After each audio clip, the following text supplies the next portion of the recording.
welcome into Sports Tonight. Bailey Burmaster joined alongside Blair Miller for this Thursday edition of Sports Tonight. Blair, how you feeling on Thursday? Oh, my goodness. What a day. I mean, it's like a week. It's crazy in news. It's crazy in sports. So much going on this week, you know? It's supposed to be the quiet time in sports, but it most certainly is not. And we have such a great show dialed up for you today. We have the Braves who are finishing up in the desert. Stripers have a few players who are just scorching hot right now in AAA. College football media days have officially taken over, so we're going to talk about college football and what is the future now for the U.S. men's national team after they have fired Greg Berhalter. But let's start with the Bravos and their latest news. The Bats have been pretty hot in Arizona up to this point, despite falling 7-5 on Wednesday. Charlie Morton was on the mound, and he really kept Atlanta in this one, given that, he did give up 2 long balls early, but they are set for Game 4. That is tonight, 9:40. Max Fried will be on the mound, and Blair, Max Fried has been absolutely electric for this team for the most part. This is going to be something to watch because this will likely be his final outing, of the first half, given the All-Star break. We have that right around the corner, so a lot of people will be watching closely to see how he performs tonight. But this is his 18th start of the season. Impressive numbers when you look at what he's done so far, sitting at 7-4 on the year so far. Yeah, and his 3.18 ERA, that ranks 18th among qualifying pitchers in MLB play this season, 88 strikeouts and about 102 innings of work. His most recent outing was last Friday when they were facing the Phillies. The lefty threw 6 innings in that one, so definitely something to watch for. After this, it's a 3-game set against the Padres. That's still on the West Coast, so not returning to Truist. And then we get into All-Star. And Blair, this is something sports fans always love, is All-Star for the Braves. They actually have 3 All-Stars that you can watch as the week gets going. Well, and it's going to be the All-Star game always so much fun. And the break, is so good for the teams, but it's really going to be fun for Braves fans to watch this closely because of the players who are involved in this. And we have that home run derby contest, of course, but those 3 players certainly are standouts and deserve to be there. Yeah, so you have pitcher Chris Sale, same with Reynaldo Lopez, who has really just taken the scene by storm this season, kind of came out of nowhere and putting the Braves on the map. Yeah. And then Marcell Ozuna, how can you not talk about Big Bear and all the homers he's had? We'll talk about him in the home run derby, but Blair, you're a little bit of a Boston boy. When the Braves went to go get Chris Sale from Boston, this is exactly what they wanted to happen. They wanted him to have a resurgence of sorts. When you were in Boston, your connections to Boston, I should say, what did you hear from them once the Braves got that? I think it hurts, Boston fans, but it's also, Chris Sale is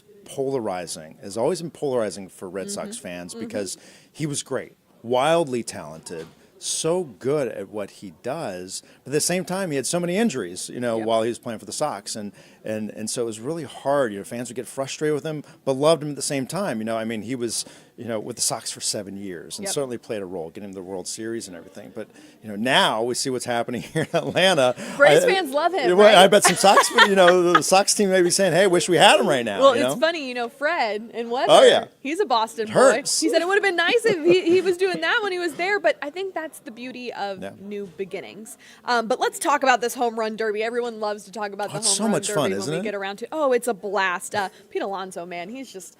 You can't talk about this without talking about Pete Alonso, but let's go through a few of these. Obviously, Big Bear will get into it, but I just want to dive into a couple. I'll start with Gunnar Henderson. 27 homers for the Orioles. He's really taken his power to a whole new level. I mean, it's really incredible to see what Baltimore has just been able to do over the last few seasons to ramp things up. And then you have this next cat, Alec Bohm. This hurts for Braves fans or anything really to do with the Phillies at all, because All-Star third baseman has had a breakout season, but just 11 homers. So finding a rhythm here in the Derby, this will be key for him and something interesting kind of watch. Yeah, I'm sure Braves fans will want to boo at him as not only in that game but in the home run derby too. And then you can't ever talk about the home run derby unless you talk about Pete Alonso, who has literally won this thing twice, once in 2019, another in 2021. I think he's got to maybe be a favorite for a few people in this like young cat lineup we have. And then you have Bobby Witt Jr. Yeah, you might not think of Witt as a pure power hitter, but he actually has some history in All-Star Week home run derbies, and he's been fun to kind of watch. He won the high school version at Nationals Park back in 2018, so he's certainly one to watch here. He definitely is. I have a fun family connection to Bobby Witt. His sister went to Oklahoma when I was at Oklahoma State. Oh, really? And so we know each other well. So their whole family is really amazing. So is her father, obviously. Oh, that's cool. But then you got Big Bear, Marcell Ozuna. He's been a really big bright spot all season for the Braves. 23 homers, second, which is second in the National League, only behind Shohei Ohtani, of course. But overall, it's just a really solid field. Everyone really loves this event. Don't forget that there are some changes to this derby. The format's different, isn't it? It is. Year, right? It is. It will feature some significant changes, most notably that the first round won't be head-to-head bracket. The top 4 first-round scores will advance to the semifinal bracket, and then that the hitters will also see a maximum of 40 pitches in each timed round, placing more of an emphasis on efficiency as opposed to the speed. Who does that benefit, though? I think it's just to keep it more. They want it to be more accurate than it is. Hey, let's just see how many we can hit. Right. And I think sometimes the brackets can be stacked, and so now it's basically just trying to take the top 4 hitters out of all of it. So I think, and you'll be down there, right? We will be down there. So SEC Media Days, which I'm sure we'll talk about here in a bit, is actually in Dallas as well. And in Arlington, we have the draft Sunday, and then you lead up to the Derby, all the media avails, the game. So we'll be in Arlington to cover. You're gonna be a little busy. That. Oh, not at all. What? Never. Never. Well, it'll be fun though too. It will be a lot of fun to be had at Globe Life Field. But let's take a little more local angle. In Gwinnett County, the Stripers back at home against the Jacksonville Jumbo Shrimp. I just love these names. I mean, they're wild. So I spent time covering the Wisconsin Timber Rattlers, but one of like their popular jerseys that they would do would be the udder tuggers, and it was a cow with these big old udders. I mean, you have to work hard to find these names, Well, but they and resonate with the their fans, don't they? jerseys were like cow print too. I mean, it was amazing. I ended up going to that game, because how could I miss that? I know. But the Stripers have had a lot of action and movement lately. Let's go into what they've been seeing. So the Gwinnett Stripers. So originally, I believe it was on Tuesday, A.J. Smith-Shawver, the right-handed pitcher, was scheduled to pitch. Braves changed their mind, sent the PJ, picked him up, shipped him to the West Coast to join the team in Arizona. So he actually did not start that game. It was Alan Winans. And then he was just optioned back down to AAA, so back in Gwinnett.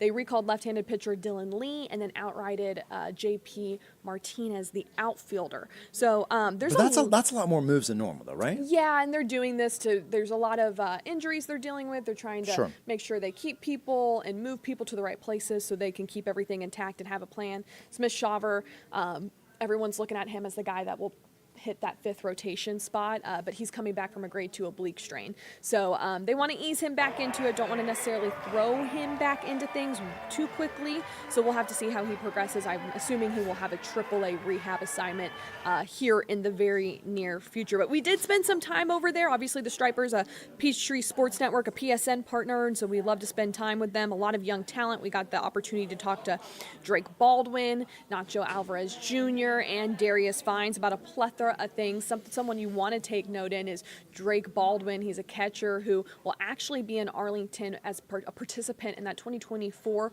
All-Star Futures game, and we had the opportunity to catch up with him in Gwinnett.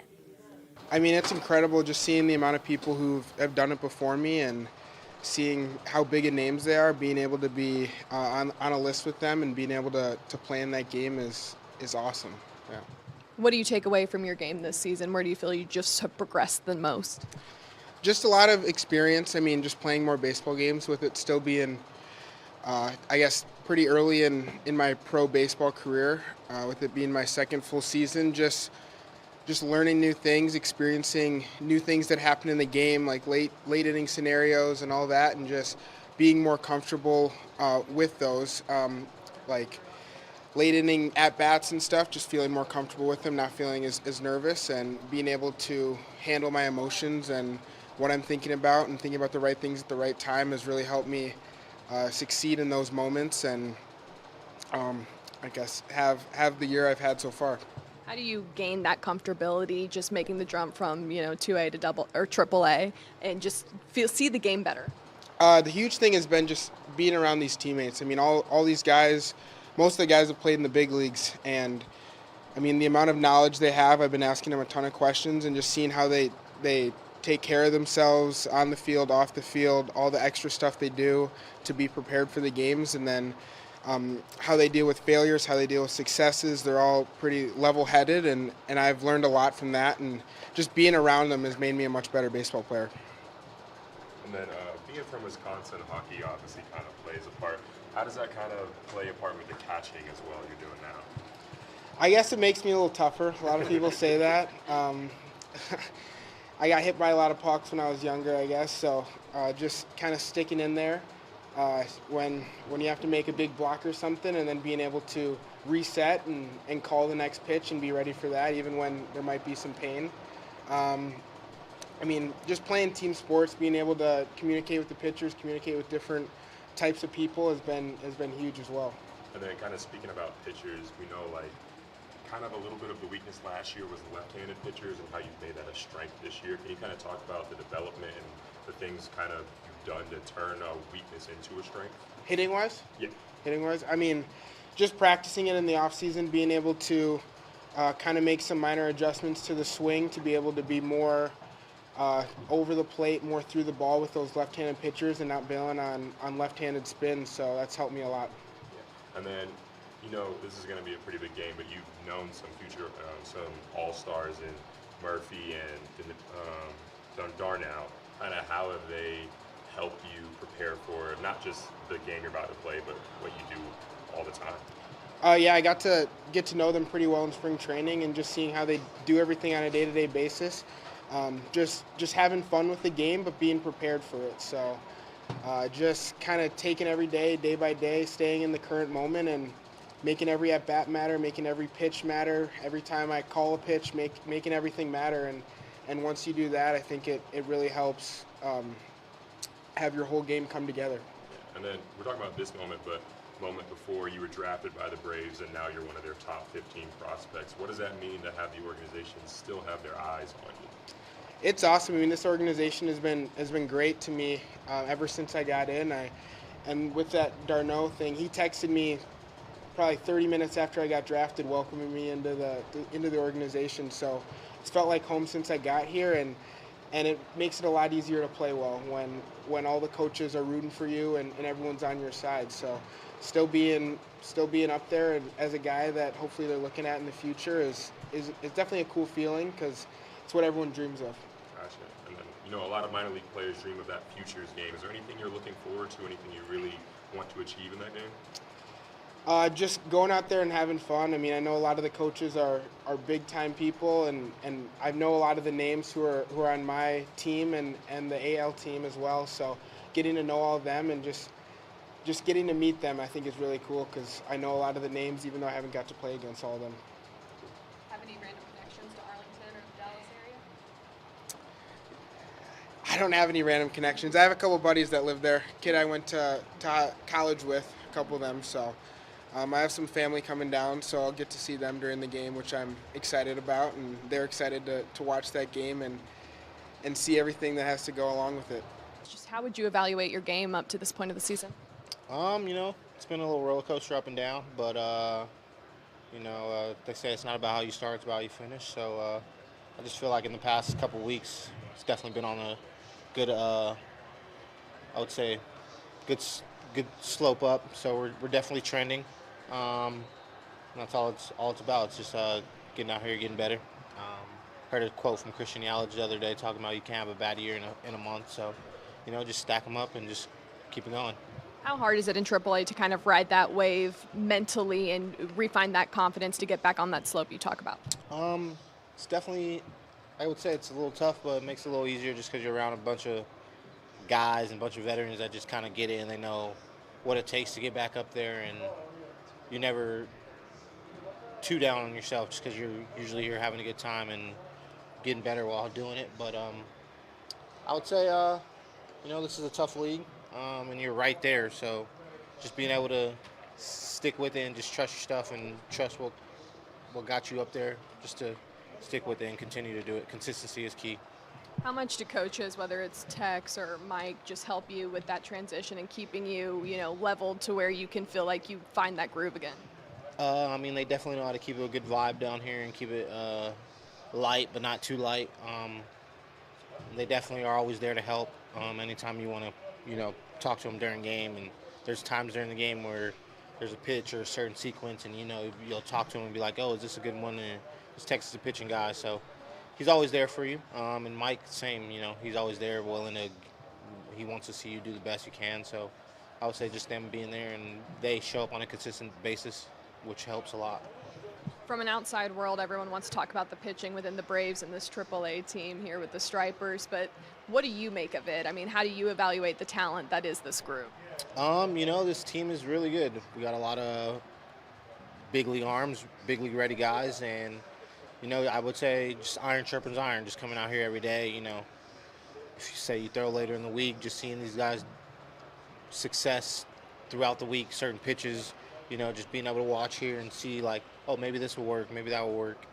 I would say it's fun just sitting here watching each other, even when we're not, so much paying attention to the game, just we're sitting here talking about certain type of baseball stuff. So it's never a dull moment. It's always a fun time out here. Who would you say you bounce stuff off the most just amongst the group when they're down here, whether that be Bryce or AJ or whoever? I would say for the most part, it's usually Bryce and Allen Winans, usually, and then Dylan Dodd, Zach Logue. We're usually just here, kind of just shooting the shoot, and I would say me and Winans and Elder are not similar, but kind of the same. So, it's really those are games that you kind of watch and you're like, oh yeah, these pitches will definitely work today, and kind of stuff like that. So, just being able to see them kind of go out there and use their craft and do what they got to do, it's fun. Last one for me. You guys had quite the historic game in Minnesota with 21 runs. Have you ever seen anything like that? Never seen it, honestly. That was impressive. Eli White went 6 for 7.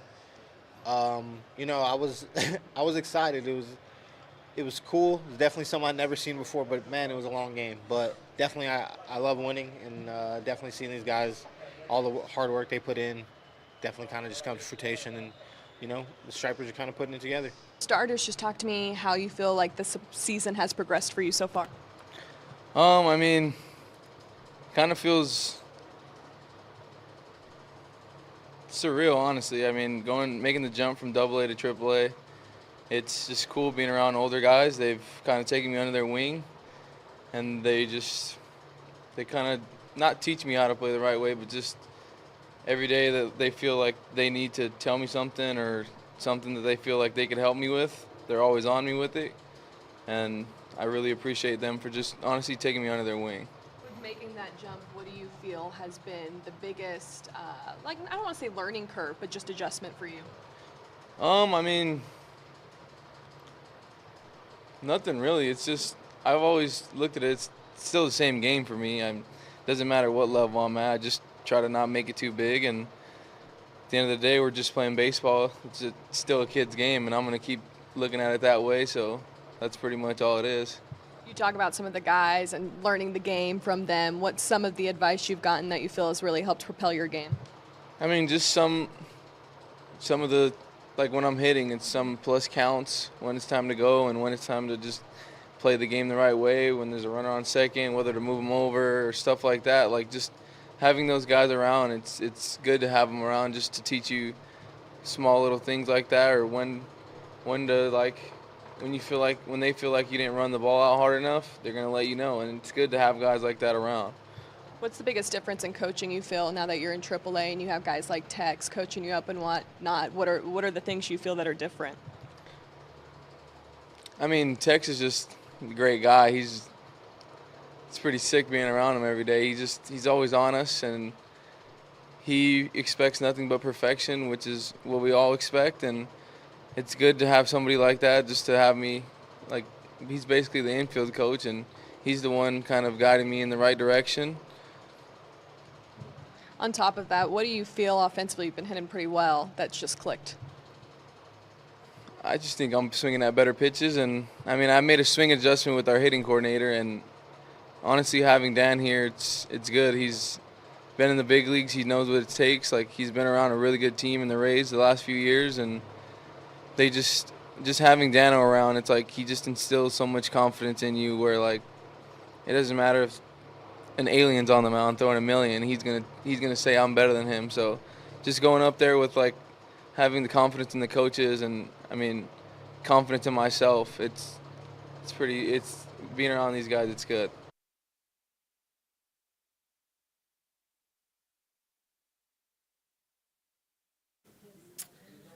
Okay, so don't forget that they are a PSN partner, so they will have a few games coming up on PSN starting on Friday and Saturday, and then the following week they'll have some against Charlotte as well. So if you want to tune in to get some Stripers games in, you can do so on PSN. All right, let's do what we always do, switching to college football. We will be talking a lot about college football in a matter of no time because You will? Can you believe that? A lot about college football? It's crazy. It's wild, right? Can you believe that it's like basically time? Yeah, I've been jonesing for it, like, forever. I mean, I love when we get back into college football. I know there's a big build up to it. I know you go crazy in covering it, but man, it's so much fun. We are headed to SEC Media Days next week in Dallas, and we will have everything for you. We actually, for Gray Television, will be having a 2-hour stream that you can clock into, and then there will also be a 30-minute special coming your way that can also be seen on Peachtree Sports Network. Big 12 Media Days was in Vegas. I don't know if you saw, but they No, I had didn't see that. temperature highs while this was going on.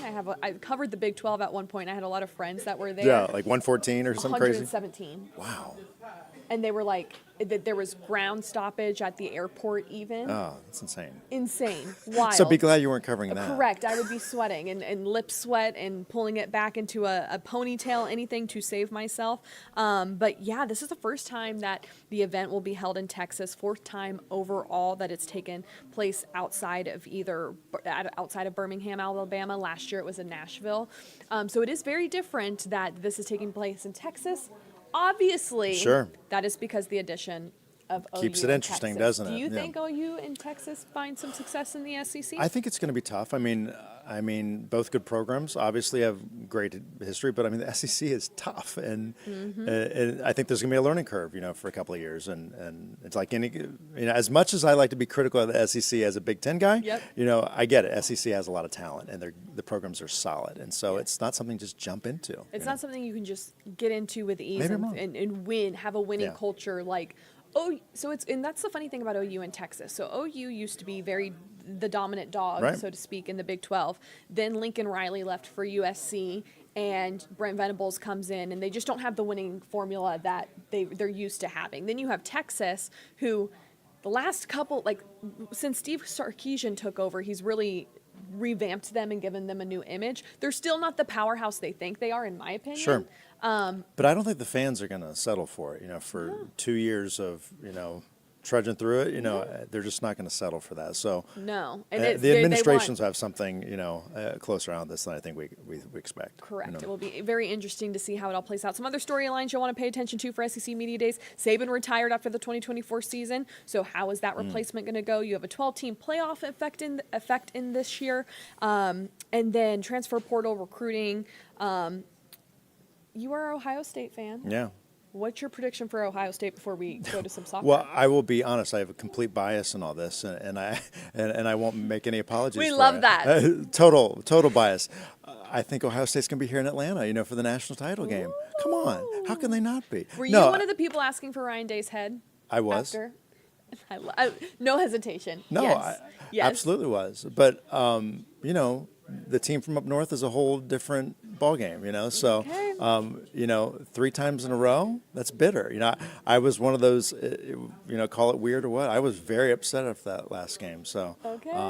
it's about the season. Yeah, it's gonna be different with the playoff. It's gonna have new quarterback. It's gonna be interesting. Ohio State's a good program, but it sometimes takes a while to kind of get to be Ohio State. So we'll see. I'd love to see him down here, but We'll have to bring you back on the program and see where we're and at. replay that. See if Ohio State and just rerun it back. I'll save it.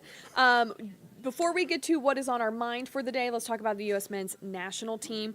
They fired Greg Berhalter. We covered it in depth yesterday. But there has been some lingering reports now that they're looking to talk to Liverpool manager Jurgen Klopp, but it's very unlikely that the German will take conversations any further.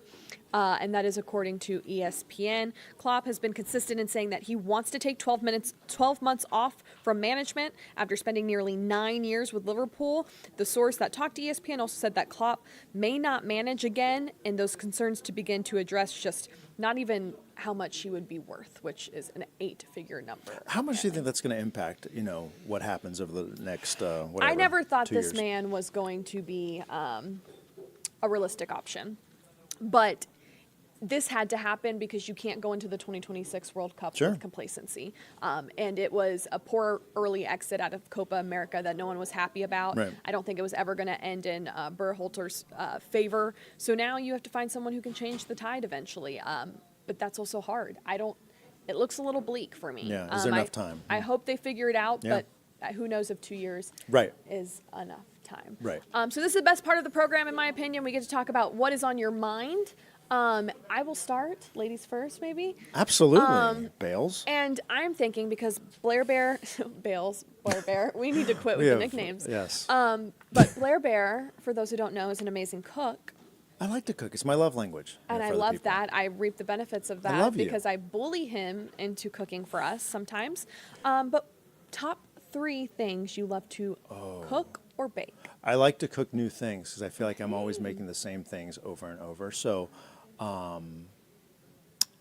don't have any 3 things that I like. I mean, we have 3 What's your boys, and go-to so then? a go-to is something that's quick and easy because we work nights. If I'm making something for the family, I want it to be easy, but that's not always the best. So I don't know. I don't really have a go-to. Okay, I what is really your like favorite food then? Tell my me what- favorite. I like to make desserts. I love to make a lemon meringue pie.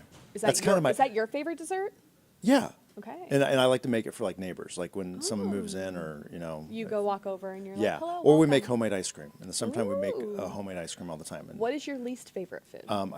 my least favorite food? Yeah. Like you're like, ew, absolutely not. Like people croak over about mayonnaise. No. I don't know. I put you I on don't know the if I have spot. a- and you don't have an answer. I don't know if it's We don't something. discriminate. We love all I food. mean, there's some vegetables like that I have some issues with. Broccoli is, but Who does like broccoli? exactly. So I don't know. All right. Well, Blair Bear, what is on your mind tonight? What's on my mind is summer camp. Oh. Do you when we were kids? I know I'm a little younger than you, but well, I guess that's a big laugh. But do you remember summer camp being a thing? Like day camps you do every single day, all summer long? No. Okay. I That's did- apparently what everybody does now, and that's what our boys Really? are doing. I don't and- have kids, so I don't know. But So I'll take your word for it. But it's just busy. It's expensive, and it's I had like, to and do- they're all going to different directions. I'm like, what's the point of summer if we're running crazy? You know? I had to do soccer camps. I would do 2 or 3 soccer camps, and I would cry because I just did not like being away from home in my bed. Like I slept worse. It was dirty. Like they were going away camps. Yeah. And I remember one time it was like full blown camp with like a cabin and no air camping. conditioning, and I was like, You're like, Bales doesn't do this. Bailey, just listen. If I could say what's on my mind now, listen, there are a couple things I don't do. I do not camp. I do not do like 10-mile hikes. You can probably persuade me into a 9 3-mile miles, okay, hike, yeah. but like 9 miles, no. If I'm going up any type of mountain, it is by a 4-wheeler, a snowmobile, or a snowboard with a lift. Like I like doing outdoorsy Sure. things. But there is a line. There's a line, and people are like, "Well, that's not really." Yes, it is. Snowboarding No, is I get outside. that. I get that. 4-wheeling outside. I like Huh. to do adventurous, spontaneous things. It's just the cardio part that I'm like, what part Yeah. of this is fun? Don't put me down. I'm into no for cardio. So, No, but camp's one of my mind because all 3 boys are going in different directions. What all and, camps do they have? This week they're doing a golf camp, a chess camp, and a sports camp, and next week it's lacrosse and swim. It's just so what don't your kids do at this point? one is questioning how much athleticism he wants to have. Like Okay, if there's fair. a lot of running involved, I I'm relate. not sure I'm doing Relatable. that. He's with Relatable. you. He's not going 10 miles. Not 10's out of the budget. Right. But no, I mean, it keeps him busy. It's just, Always. that's what's on my mind. Summer Always camp. is summer camp. Okay, well, that will do it for this special Thursday edition This of has been Sports fun. Tonight. It's always fun. We Let's do always it have a again. time. We're just not going to go to summer camp, and we're not going to do 10 miles. For Blair Miller, I'm Bailey Burmaster. You all have a great rest of your night.